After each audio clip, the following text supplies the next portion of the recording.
มาเลาะลินแถวดินสวนพ่อแม่เนาะก็มีคนเอิ้นไปกินมักมีเอามักมีมาตอนบรรยากาศเฮือนสวนมีหยังกะสู้กันไปกินเนาะ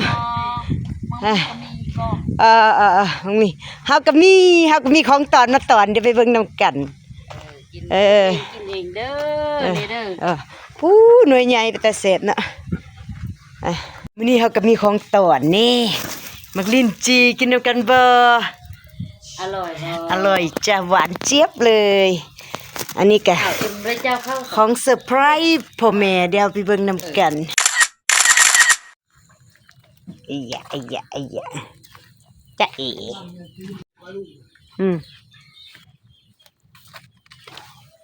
จับมากินจับปลาดุกมากินตัวเห็นหน่อยปลาดุกบ้านสวนเยอะแยะมากมายผู้ปลาหน้าน้ำบ้านสวนมักใหม่มักตกผักหญ้า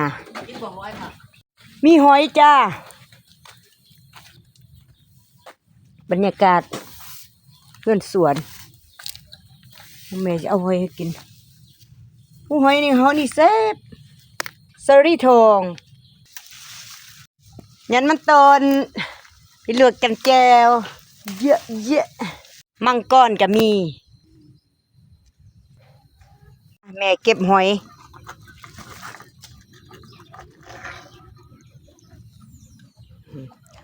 เซอรี่สีทองแม่นดีว่าหรือว่ามันหอยปักกวางเซอรี่สีทองแต่มันบ่ทองหมด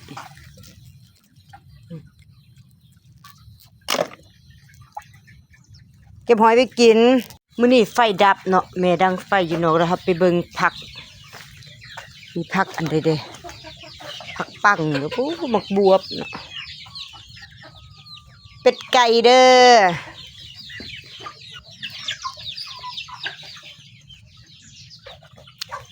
โตเลยอยู่พุ่นอันนี้ก็ลูกเป็ดลูกไก่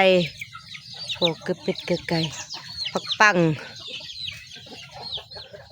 มักบวบตัวนี่มักนอดว่ะมักเอาเดือกินนอดกับมักบวบมันผัก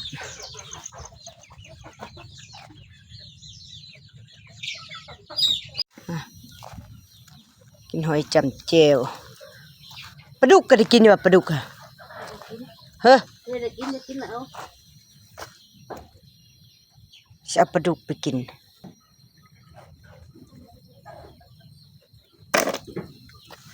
บอกพอปลาดุกขึ้นไปเบิ่งอันบาสีน้ำตาลนี่เสือเด้อก็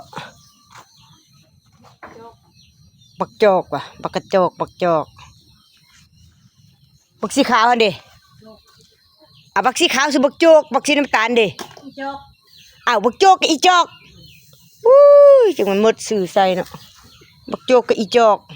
สิมีลูกว่าตัวแม่ป่ะเอาปลาดุกเขาเด้กินอยู่เฮือนก็ไปกินอยู่เพื่อนบอกเอากายสินกายสินมาแล้วได้แล้วโอ้กับเจอได้ไล่ละมึงพอปลาดุกตะแมวกับตะม้านี่จังแม่นหักแพงกันไปลินกับตะม้าพุ่นบักโจกกับอีจอกโอ้ยสื่อจังมันตะแมวนี่สื่อยังนี่อีเรื่องทองมึงพอปลาดุกนะมาแล้วตักเอาแล้วโอ้โหได้เยอะแยะในกระตาเดียวโอ้โหได้แล้วมาอบมาปิ้งกินก่อนโอ้โหจวด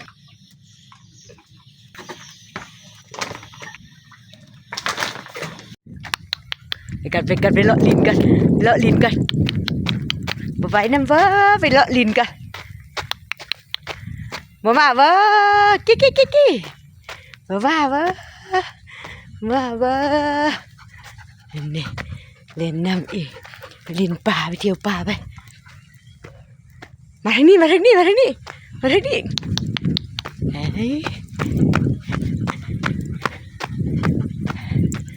ฮ้ยเล่นก็เด้อเล่นก็เด้อหนีป่า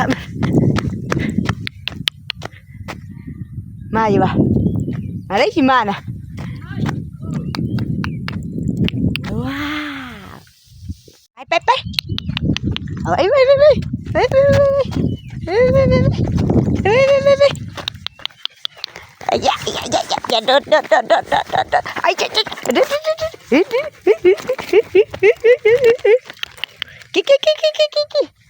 มาพี่กิ๊เอาบอกมาพี่นะเด่นนี่ปะเด้อแข่งกันเลย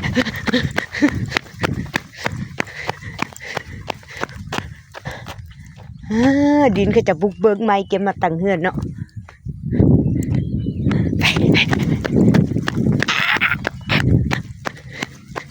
อ๋อเหรียญนี่ปะสับไปใส่แล้วบ่ดิ